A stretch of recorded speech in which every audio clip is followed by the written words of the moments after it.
history, there are moments where God moved in powerful ways among his people.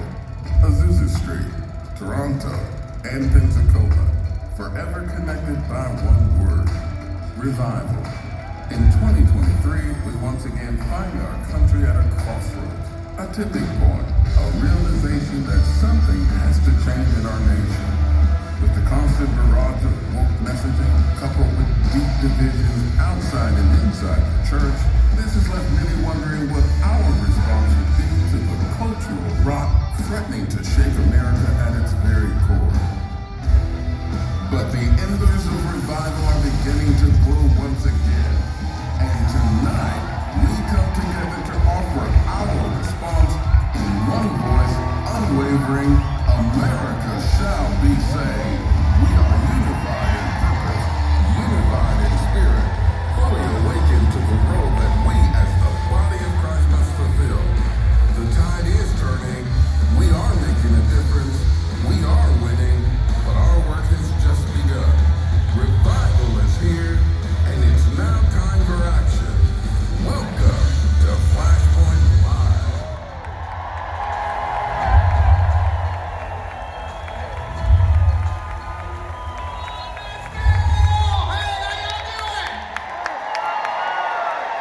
Come on, any Patriots in the house tonight?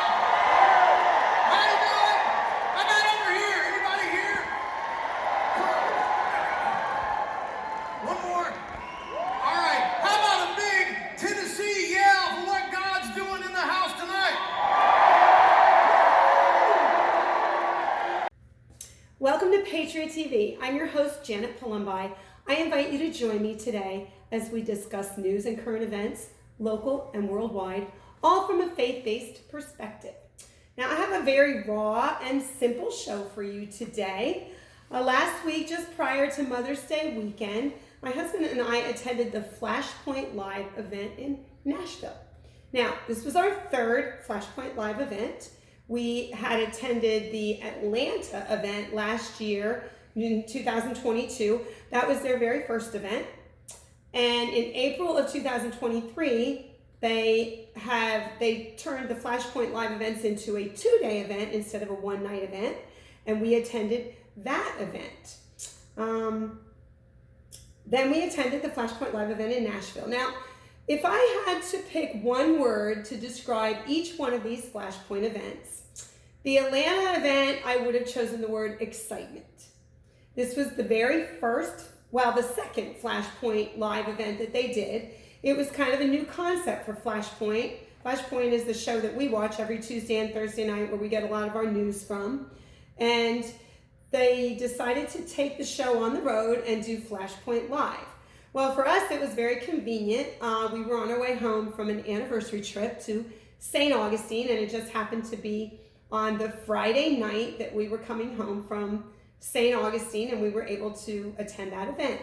There were lots of like-minded, older patriots. I can say older because I am an older patriot at that event. So it was very exciting for us. Now, the Pensacola event, I would have to just use the word revival.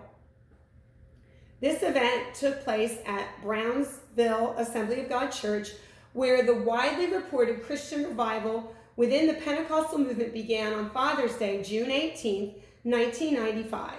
More than 4 million people are reported to have attended the revival meetings between the start of this revival in 1995 to around the year 2000. The Pensacola FLASHPOINT event in April took place just after revival broke out at the Asbury University. And revival was actually going on all over the country and in the nations when the Pensacola event took place. So the only thing that I can think of when I think of that event was it was revival. And I will tell you that on the Friday night event that we went to in Pensacola, it did turn into a mini revival. I still get goosebumps thinking about that night. People were healed. It was an amazing event, and it just went with the whole feel of the nation that was in the midst of a revival.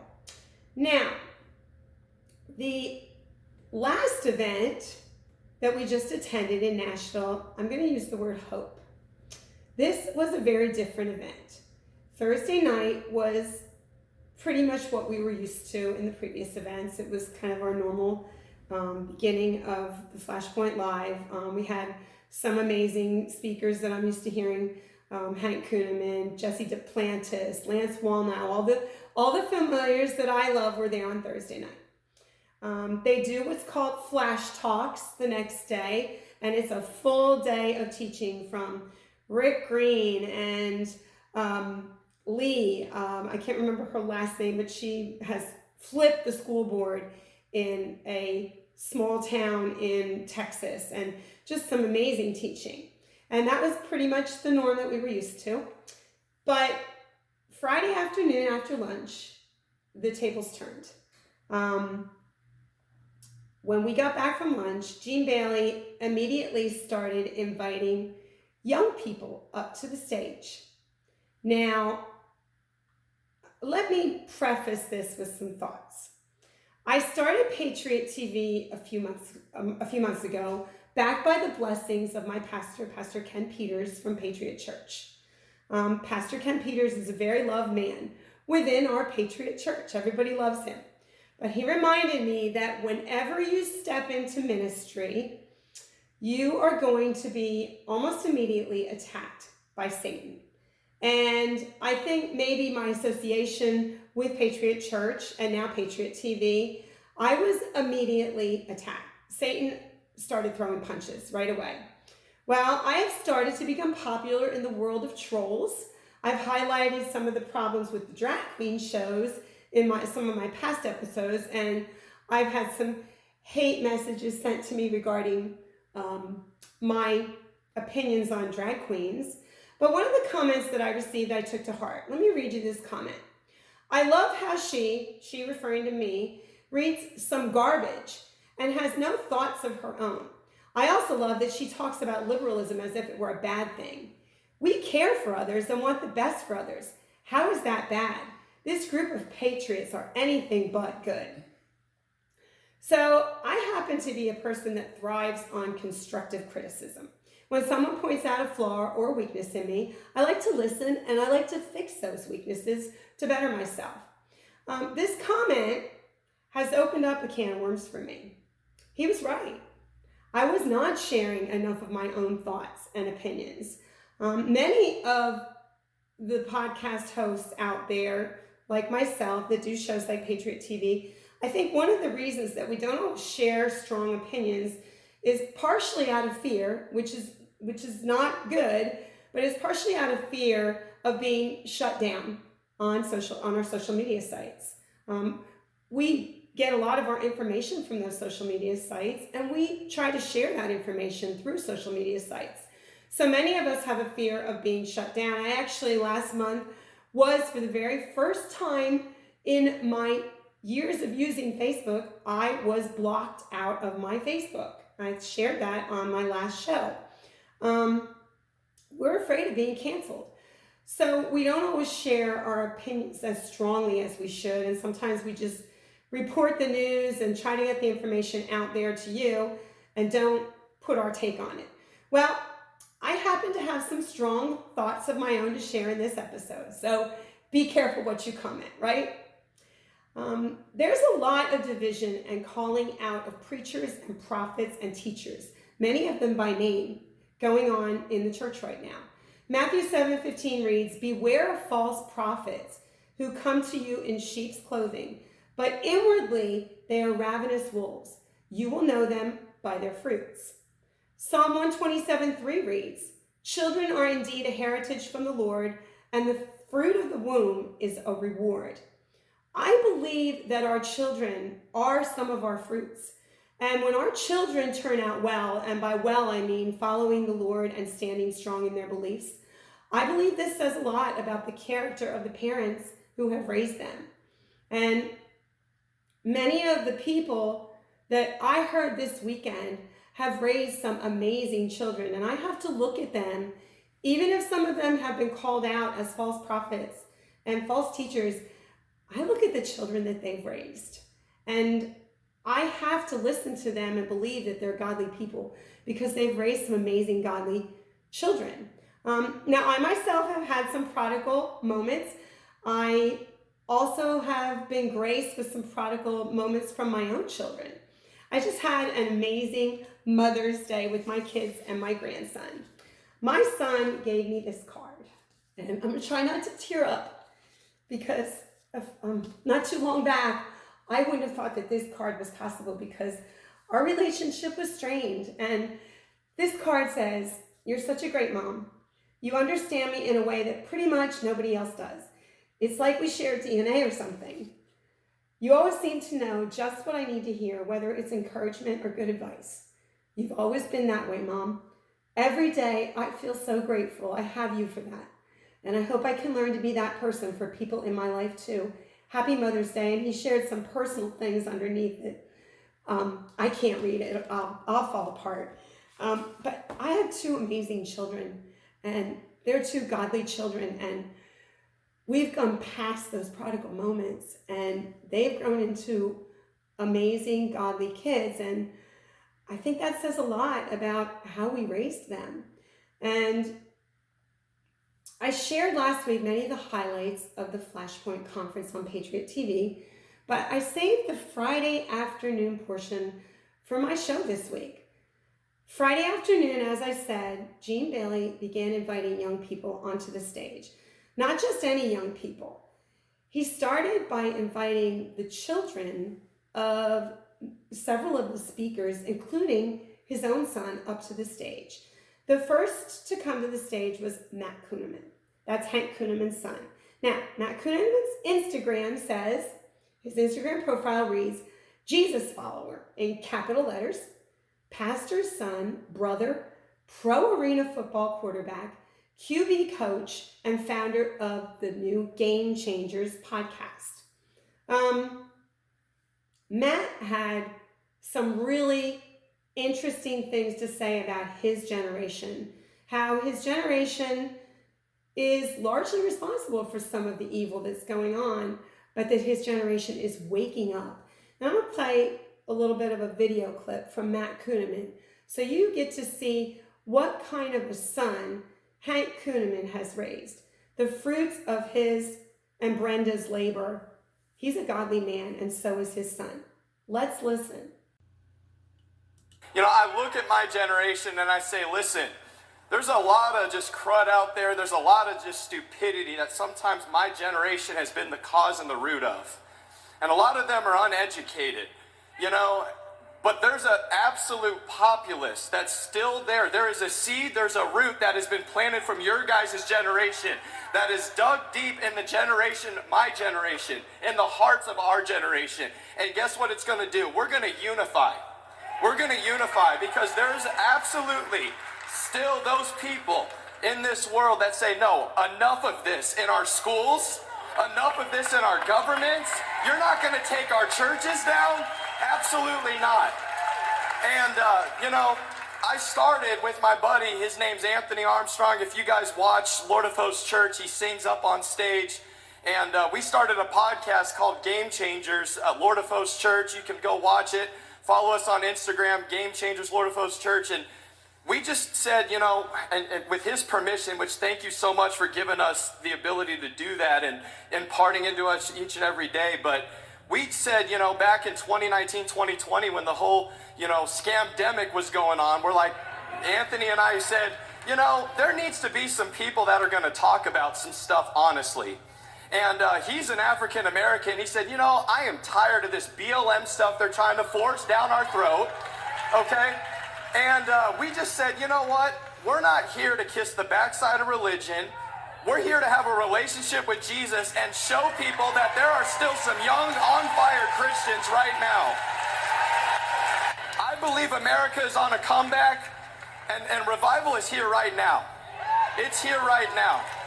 And you guys are a part of it. And guess what? Each and every person in this room, you have a special anointing, a special calling that God placed inside of you. And there's one problem in this world that he saw that only you can fix, and you can fix. Okay? There's an anointing in each and every one of you. We have to stop trying to look at our anointings through the eyes of other people and look at it through what God has placed inside of our heart. Amen? Now, the next, not as young person, I thought she was a millennial. She looked so amazing. But Kelly Copeland Swisher, Kenneth and Gloria Copeland's daughter, took the stage next. And she also shared some amazing things about how God is not going to let our children go. He has a strong heart for our children, and he's with them and he's going to protect them. And Kelly Copeland Swisher, she's the daughter of Kenneth and Gloria Copeland, an older generation as some of the other young people, but still a godly example of the fruits of her parents' labor. She's an author, a vocalist, a pastor, a TV host, and a speaker. Let's listen to some of what Kelly shared on the stage at FLASHPOINT Live. It is such an honor to be with you today. Thank you for your passion, your compassion, and your dedication to the Lord. And really, I want to just applaud the courage that you're showing in this day, because it'd be so easy to stay asleep. It would be so easy to be lulled into just going along. And we see people, we see that happening around us, and I know it stirs you up even more. But as I was thinking about you today, being in this room, and I look around, and we're all kind of a little on the more experienced side in here, I see. Notice I didn't use the word old. Experience. Amen. And we have children, and we have grandchildren. And I know that you may have some what seems like damage to your own relationships with your children, to stand up for these things. And I just wanted to encourage you. How many of you would say, yeah, it's been a little tense between some of my family members and myself, and you get concerned about this generation. But it's in my heart to encourage you today that they will be the mightiest generation on this earth. You realize that God did not plan to leave your children to the wolves. And I know if your children know the Lord, if they don't, you just get before the Lord and begin to confess that He is their shepherd.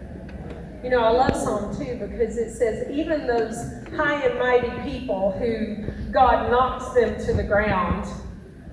And it says in there, Psalm 2, that His purpose is that they would call Him their shepherd. That they would look at Him as being their shepherd. This is the point. We're just a little ahead of that, because we're letting Him lead us down this road that's uncomfortable sometimes. But He has your children.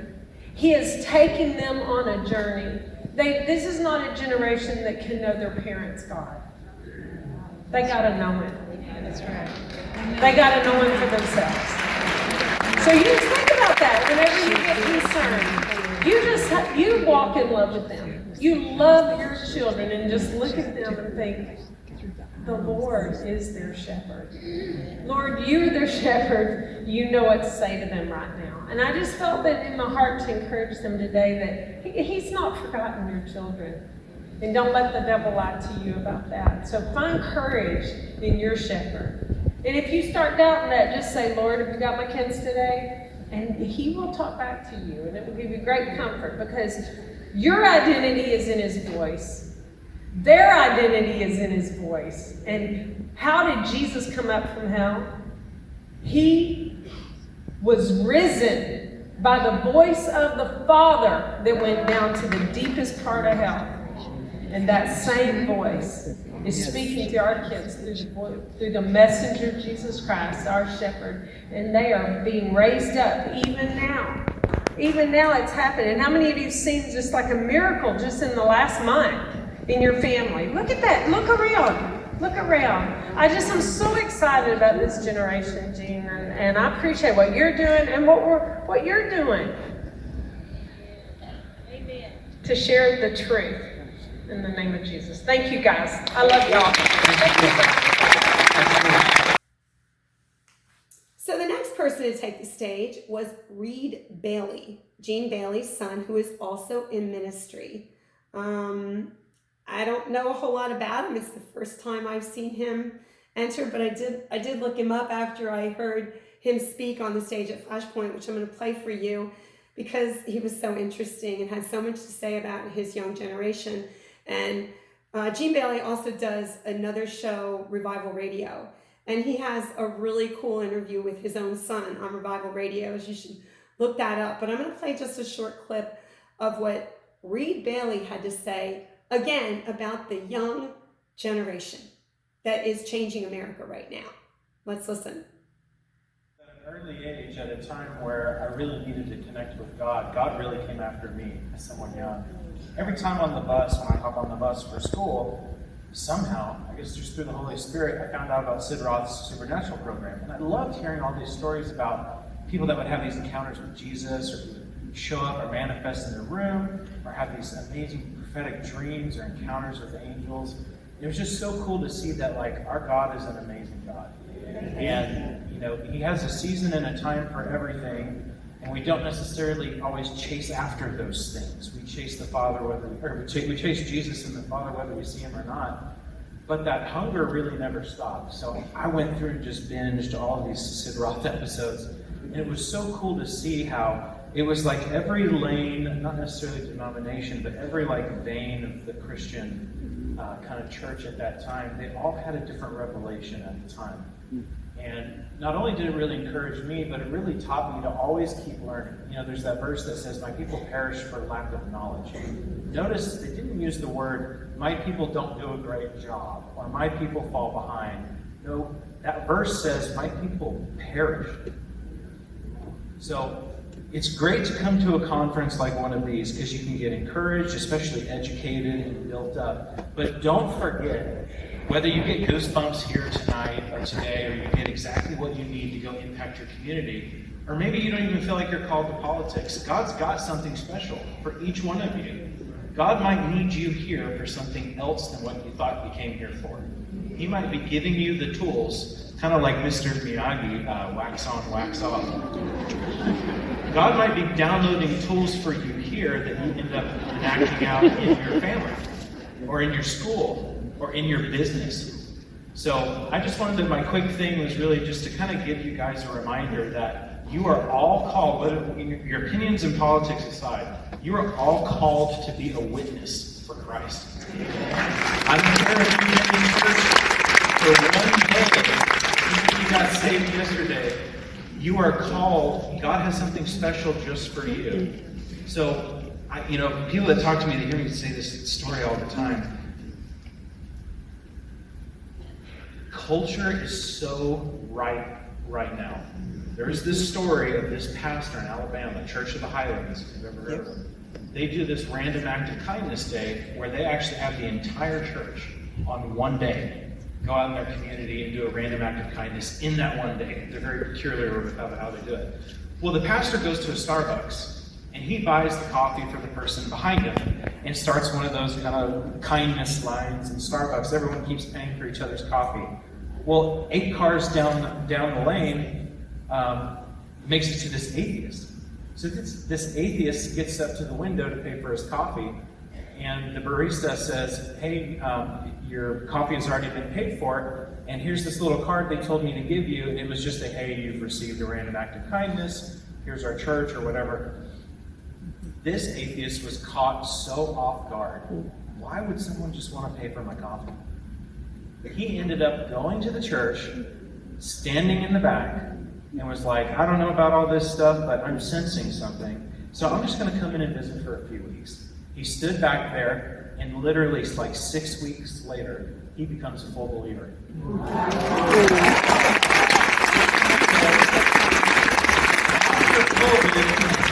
After COVID, as I'm sure you're all aware, it got a little depressing for a little bit.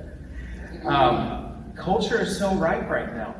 So imagine what would happen if everyone in this room goes back to their local community, or even here in Nashville, and not only takes what they're getting here into their business or their community, but attaches that to an act of kindness and love for Jesus. You know?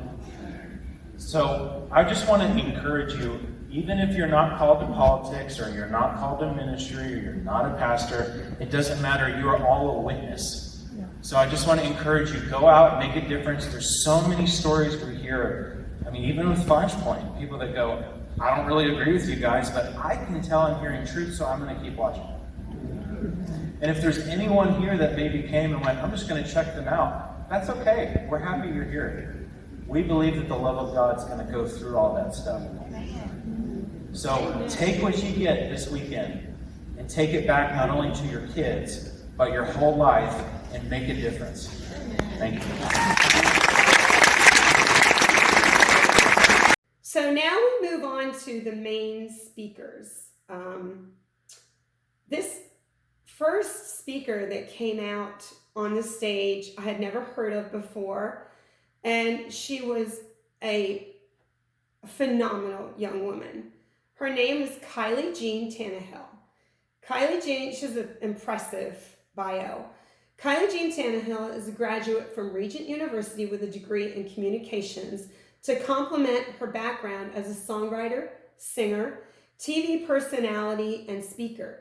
She's appeared on numerous TV programs such as the CW's adventure reality series Dream Quest. Also, I Shine Connect. Now, I don't watch a lot of TV, but she's done several TV shows as well as sports media appearances working sidelines and reporting for the Arena Football League's Jacksonville Sharks. She's made a presence in media hosting the behind-the-scenes experience for the Gospel Music Association's Dove Awards, as well as the K-Love Fan Awards. She's traveled throughout the U.S. and internationally as a keynote speaker to schools and universities with her titled message, Encouraging Words Change Everything.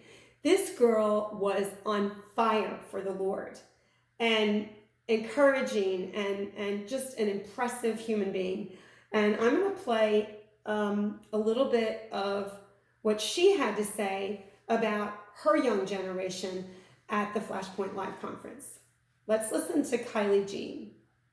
Take your child out of your house without parents' consent if you do not agree to transgender your child. Yep. That's wrong. Our children are not the state's. Our children are ours. To be raised in a holy way, to be protected. And so my question would be, especially this current administration, I would love to see the transparency because you just created a lifelong customer when you experiment on our children. They're going to have health issues for the rest of their lives, mental issues, emotional issues, without the divine healing and intervention of Jesus Christ. And that's what they want, and nobody's talking about that. So now we move on to our surprise guest. We were all really excited. We knew for weeks that there was a surprise guest coming. And there was a lot of talk that it was going to be Donald Trump or Carrie Lake. And as the afternoon wore on, and I could see the theme that Jean Bailey was trying to promote was all about this young generation of people that are changing America and standing up for what their beliefs are in God and in country. I had a feeling it wasn't going to be that generation.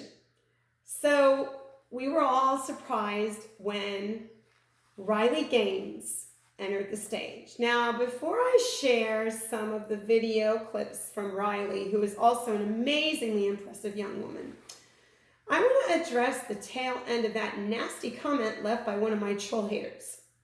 I also love that she talks about liberalism as if it were a bad thing. We care for others and want the best for others. How is that bad? Well, let me share with you why Riley was the surprise guest that needed to remain anonymous right up until the moment that she entered the stage. I'm going to let you tell her own story in a minute, but here's a little backstory about Riley Gaines. Riley Gaines is an American swimmer from Gallatin, Tennessee, who competed for the University of Kentucky NCAA swim team. She was the 2022 Southeastern Conference Women's Swimming and Diving Scholar Athlete of the Year. She tied, which was a God thing, she tied with University of Pennsylvania swimmer Leah Thomas, who was the first openly trans woman champion in the NCAA to compete in the women's division. Now, mind you, Riley tied But Riley was not allowed to take the trophy home because that would have been racist or it was a transgender. She didn't get the trophy. They gave it to Leah. Riley campaigns against the inclusion of trans women in the women's division of sports. In April 2023, she visited San Francisco State University for a Turning Point USA student chapter event and spoke publicly about her campaign against the transgender athletes in women's sports. After her speech, she was physically attacked by a massive, angry mob of haters and had to escape to shelter in a classroom for several hours. This is why she remained a surprise guest on Flashpoint Live last week. It was for her safety. Riley has some amazing things to share about what happened to her in San Francisco, about her journey to become a swim champion. She swam her whole life, and she has such a heart for the other girls that went through so much in this whole big fiasco that happened with Leah Thomas. So let's listen to some of the things that Riley shared at the Flashpoint Live conference last week. My name is Riley Gaines. I'm here on behalf of myself as well as the Independent Women's Voice. On March 17th of 2022, my teammates and I, as well as female swimmers from universities around the country, were forced to compete against biological male Leah Thomas. I raced Thomas in the 200 freestyle, which ended up in a tie. We went the exact same time down to the 100th of a second. Having only one trophy, the NCAA gave it to Thomas and told me that I had to go home empty-handed because Thomas needed to hold the trophy for pictures. Riley is speaking up for herself, and that is her prerogative, and I respect her free speech. I think she's speaking up for pretty much every female athlete in the world. The number of female athletes who have been denied opportunities, again traumatized or hurt by policies that claim to be promoting inclusion, is growing at an alarming rate around this country. It's simply unacceptable, and the integrity of women's sports is lost. Ladies and gentlemen, welcome to Riley Gaines.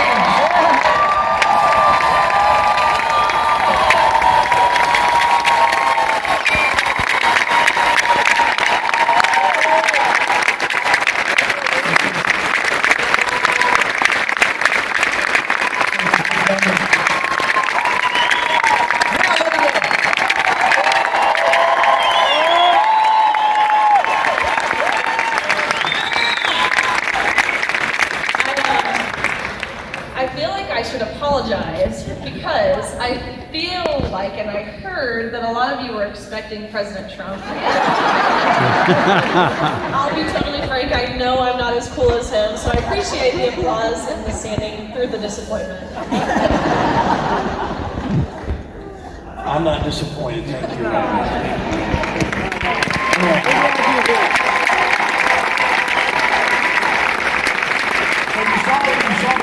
Just played that gave you kind of a recap of her story, her recent story in the news. We want to dive into that, but I wanted you, one of the things I want you to really understand about Riley is who she is as a person. And so before we kind of get back into what happened to you in your swim meet and all the stuff that happened after that, bring us up to speed on who you are, where you're from, how's your mom and them? Well, I am so blessed that I'm from right here. I'm from Gallatin, yes. I actually grew up in Old Hickory. I went to Andrew Jackson, Old Hickory Church of Christ, so this is home for me, which is a blessing. My family, I have the most phenomenal parents, siblings. Listening to you talk about your family, it resonates so well with me. In my family, I'm so fortunate to have that foundation, to have parents who instilled values in me, and they've really taught me to be unwavering in those values, and so I'm so incredibly blessed.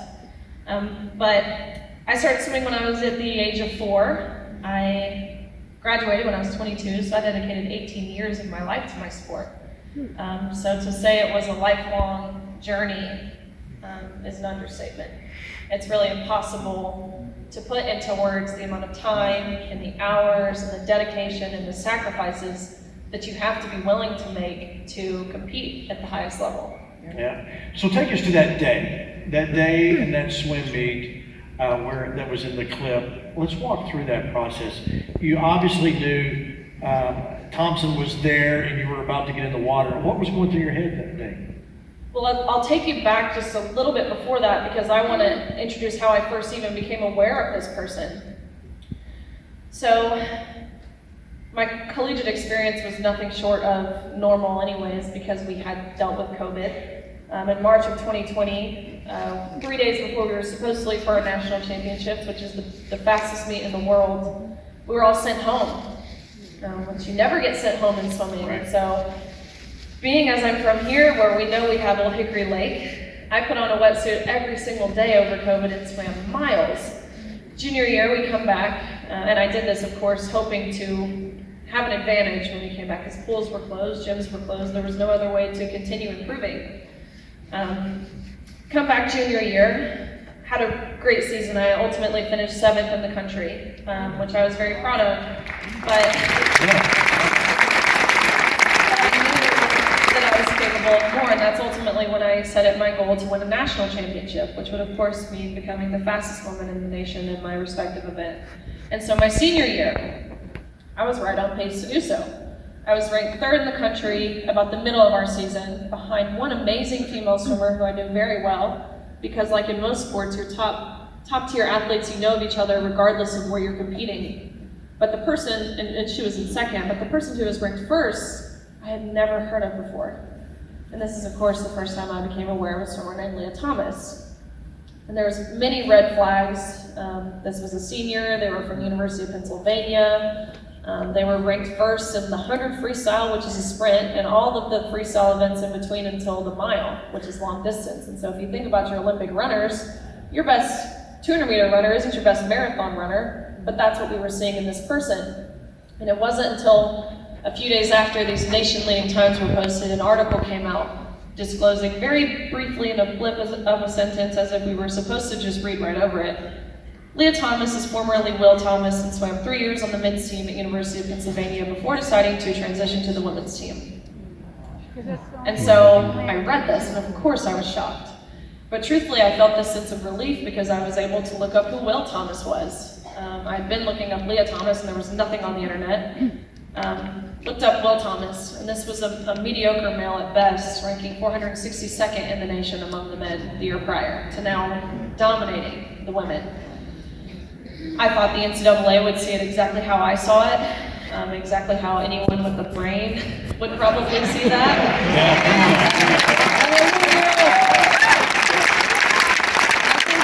Nothing opinionated about it, but exactly what's on the paper in front of us, but that's not how the NCAA saw it. They saw nothing wrong with it, and about 3 weeks before our competition, the national championships, they said Leah would in fact be competing with the women. And so I got to personally witness and feel the effect that this infringement had on not just myself, but every single female at that meet.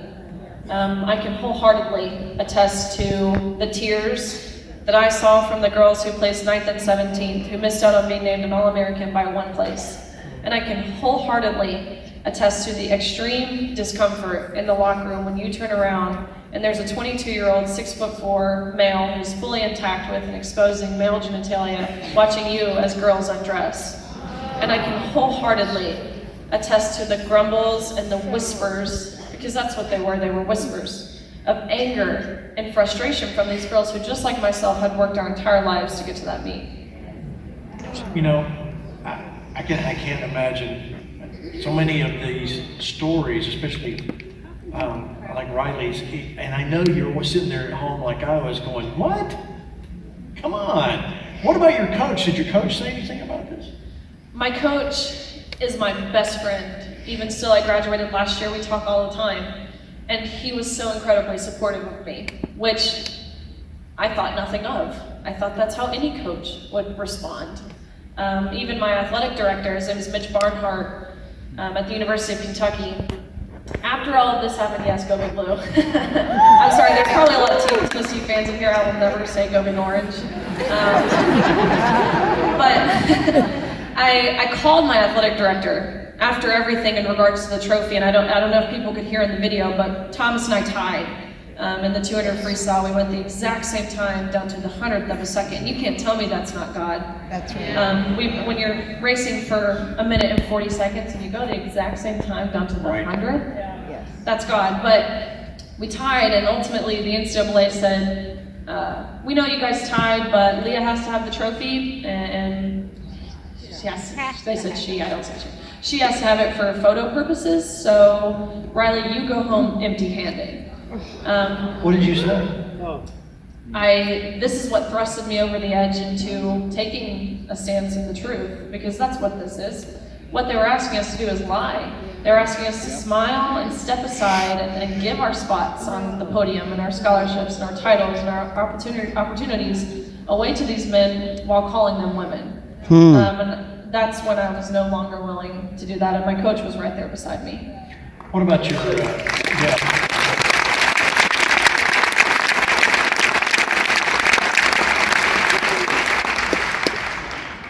So I understand that you texted your dad about all this. What happened? So my dad, he is an SEC football player, not is, he's too old and fat now, but he was an NFL football player, so he's a very big guy on top of the fat. He's very strong. So very strong. I'm digging myself a hole here. But a very strong, big Tennessee conservative guy who grew up right here in Old Hickory, and you guys know what that's like. And so we weren't forewarned. Let me say, we weren't forewarned we would be sharing a locker room. No one told us. No one asked for our consent. No, we did not give our consent. The only time we became aware we were sharing this space was when we had to see Thomas undressing with our own eyes. And so I called my dad. I immediately left the locker room. And I went up to one of the officials on the pool deck and I said, how is this allowed to happen? I want to see guidelines. I want to see rules that show someone of the opposite sex can enter into the women's restroom. And he responded back word for word. He says, oh, we actually got around this by making the locker rooms unisex, so no big deal. And I'm just sitting there thinking, I'm like, unisex? So any man could have walked into that locker room, any coach, any parent, any man who wanted to, had full reins, had full access to that space, and bare minimum, we weren't even told about this. So I called my dad, and I said, Dad, he's in our locker room. And he said, the meet was at Georgia Tech in Atlanta, he was there watching. And he said, Riley, I'm coming down there. And I said, Dad, no, we already have one man in the locker room, we don't need to. Way to go, Dad.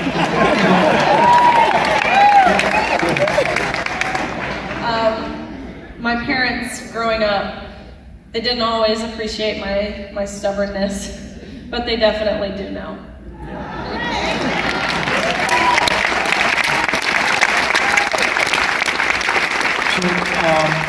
What about, I'm interested about your other teammates. Obviously everybody, according to what you just said, they were shocked and appalled and everything. What made them not stand up and yet you did? The fear of social pressure. Talking to Leah Thomas's teammates who I've developed great relationships with this past year, and hearing what they went through on a daily basis. I only had to share a locker room with Thomas at that one meet. They had to do it every day for the entire year. What they went through, the silencing, the intimidation, when they were initially concerned about the locker room, and they sent an email to their administration expressing their discomfort. Their administration, and I swear I have a screenshot of the response, their administration responded back with, if you feel uncomfortable seeing male genitalia, here are some counseling resources that you should see. Oh my gosh. When they were told, you can't take a stance because your school has already taken your stance for you, they were forced to go every week to go to mandatory LGBTQ education meetings to learn about how just by being cisgender, they were oppressing Leah Thomas. They were told you will lose your scholarship and playing time, you will never get a job, you will lose all your friends, you won't get into grad school if you speak up.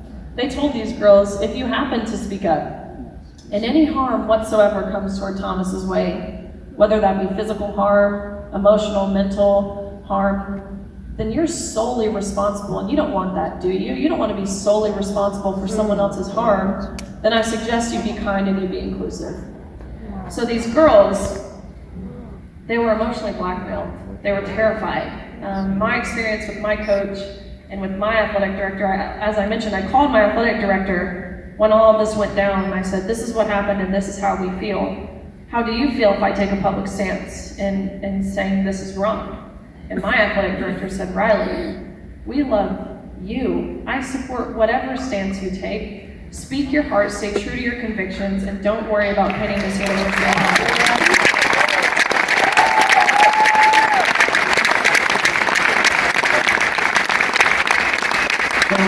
So Riley, you decided to take a stand. What did that look like?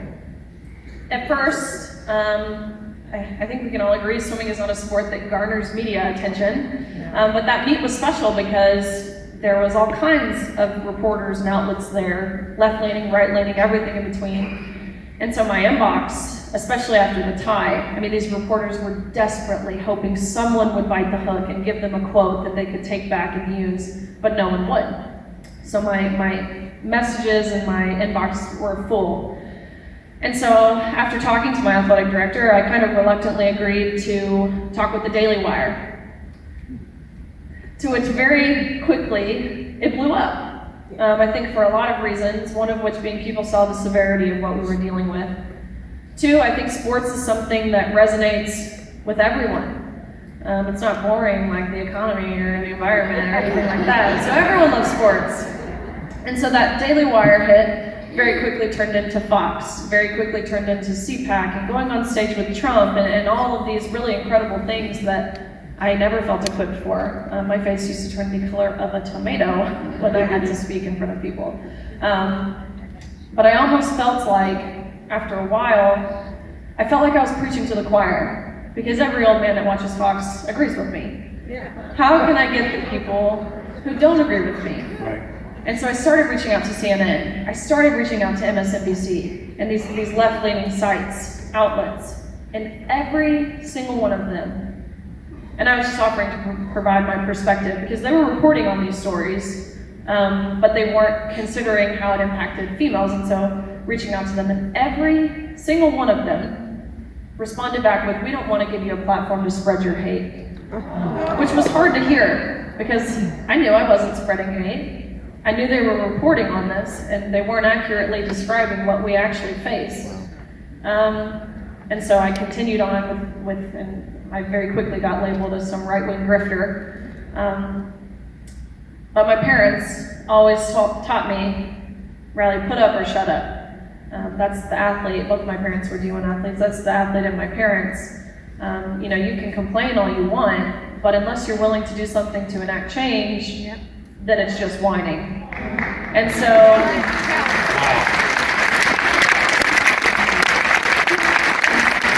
Come on. Give me your feet. That's it. Right there. That's it. Stop your whining.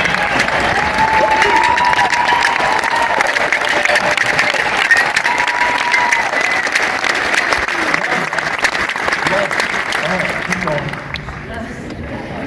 And so, We should have had you take up the offering. I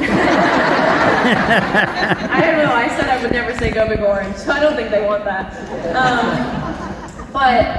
So that's exactly what I did. I started traveling on my own dime, state to state, getting in front of state legislature. Those are some of the videos you saw. I'm traveling anywhere I could, getting involved on these governing bodies, right. these sport-specific organizations.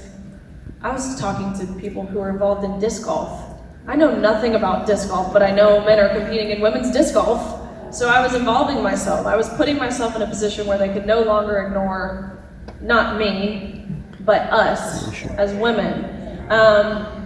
I started getting involved in speaking on college campuses because I think it's so important for younger people like myself, like Kylie Jean, to understand what's happening. I think I'm sure a lot of people in here know this, but the indoctrination that's going on, not just in of course, middle schools, high schools, but among colleges, is really terrifying.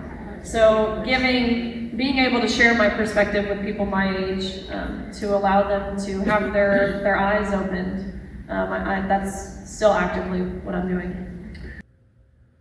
So I chose the word hope to sum up the FLASHPOINT Live Conference in Nashville, because I left this event feeling incredibly hopeful. The parents of every one of these kids should be commended for the amazing job that they have done raising every one of them. These fruits of the parents that raised them exhibited honesty, integrity, strong morals and values, love for God, and the desire and strength to stand for their beliefs no matter what it might cost them, no matter what it did cost them. This younger generation has so much to offer and teach to the kingdom. They are a true inspiration that we can and we must all learn from if we want to save the nations. Ephesians 4:13 through 14 reads, "Until we reach unity in the faith and in the knowledge of the Son of God and become mature, attaining to the whole measure of the fullness to Christ, then we will no longer be infants, tossed back and forth by the waves and blown here and there by every wind of teaching and by the cunning and craftiness of people in their deceitful scheming." We are supposed to mature into a full understanding of the divinity of the Son of God. I want to quote Winston Churchill. "Of all the talents bestowed upon men, none is so precious as the gift of oratory. He who enjoys it wields a power more durable than that of a great king. He is an independent force in the world, abandoned by his party, betrayed by his friends, stripped of his offices. Whoever can command this power is formidable. The loudest voices in America right now are evil. They have the national microphones and are trying to silence everyone that disagrees with them. People like Riley Gaines should give us, the remnant church, the motivation to have the courage to take our place on the podium for righteousness, just as she did. Evil voices are destroying America right now, but godly voices can save her. We desperately need godly voices in schools, government, and media. Just take a look at Lance Wall's 7 Mountains teaching. The remnant is necessary in all places of influence. So my response to my hater comment regarding what is wrong with liberalism: liberalism is bad because it's a lie. I am reading this book right now, How We Win by Charlie Kirk. Let me quote a little bit from his book about liberalism. Liberal is a word with a generally positive connotation. It brings to mind thoughts of being open-minded, tolerant, and free-spirited. A couple of centuries ago, it was associated with men who influenced our founding fathers and whose ideas were very much in line with what we call conservative principles today. But today, liberal is now associated with people like Bernie Sanders, Joe Biden, Barack Obama, and Nancy Pelosi. Yes, I'm going to call them out because these people are anything but open-minded, tolerant, and free-spirited. They stole the word from us.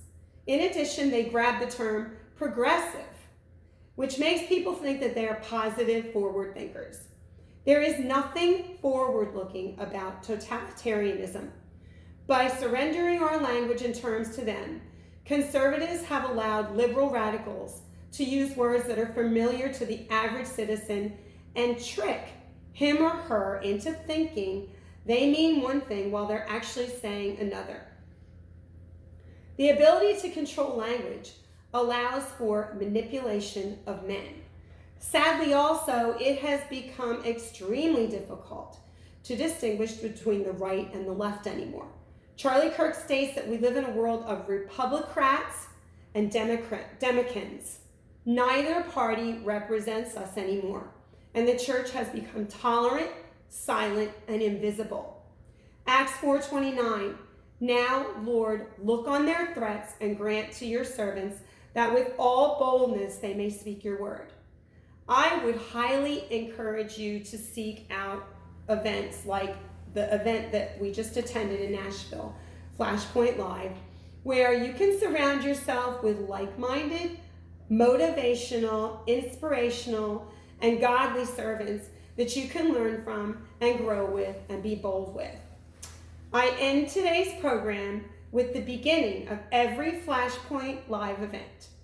This should encourage all of us to stand for America and for the nations.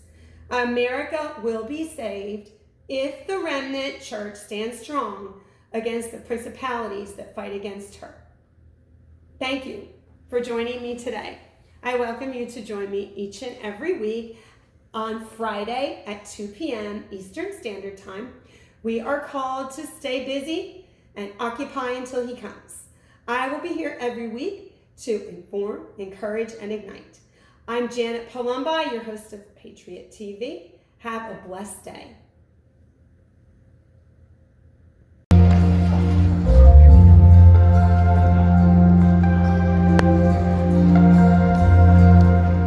If tomorrow all the things were gone I'd worked for all my life, and I had to start again with just my children and my wife.